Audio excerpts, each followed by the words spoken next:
বিশেষ করে রোহিঙ্গা, যেটা আমাদের উপর চেপে বসে আছে 7-8 বছর ধরে, 10 লাখেরও বেশি।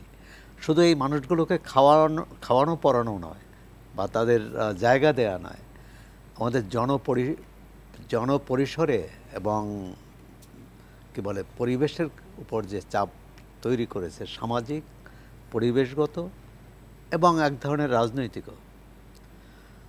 দেখেন কিছুদিন এবং মিয়ানমারে এখন যে অবস্থা, যুদ্ধ অবস্থা, সুতরাং সেক্ষেত্রে এবং বৈশ্বিক অবস্থাটা হচ্ছে পরস্পর বিপরীত।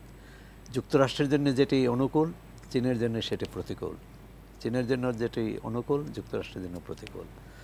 এখন এই বৃহৎ শক্তিদের এক মঞ্চে আনা বা এক জায়গায়, ইউনূস সাহেব একটি সম্মেলনের কথা বলেছেন। এখন আমরা যদি চীন, রাশিয়া, ভারত, যুক্তরাষ্ট্র, ইউরোপীয় ইউনিয়ন রোহিঙ্গা নিয়ে এরকম একটি সম্মেলন করতে পারি জাতিসংঘের ফোল্ডারের ভিতরে অথবা বাইরে, সেটা একটি মানে অন্তত মিয়ানমারের উপর চাপ তৈরি করবে, কিন্তু সেটা পারা যাবে কিনা।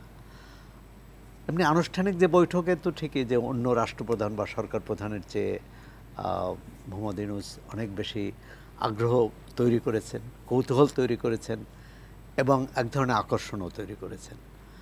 তবে ভূ রাজনীতি এবং কূটনীতি তো খুব কঠিন বিষয়।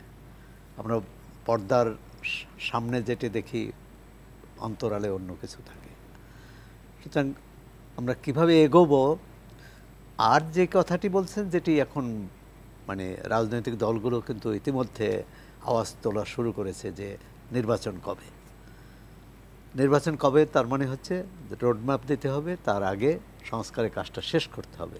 সেক্ষেত্রে সংস্কার কতটুকু এগোবে? 6টি কমিশন হয়েছে, এটি কি শেষ, বা এই কমিশন রিপোর্ট দিলে সেটি? ভাষণে তিনি বলেছেন যে মানে সুনির্দিষ্ট কয়েকটি জায়গাকে চিহ্নিত করা হয়েছে এবং সংস্কারের প্রক্রিয়া চলছে বলে একটা হয়েছে, কিন্তু আবার একটা রাজনৈতিক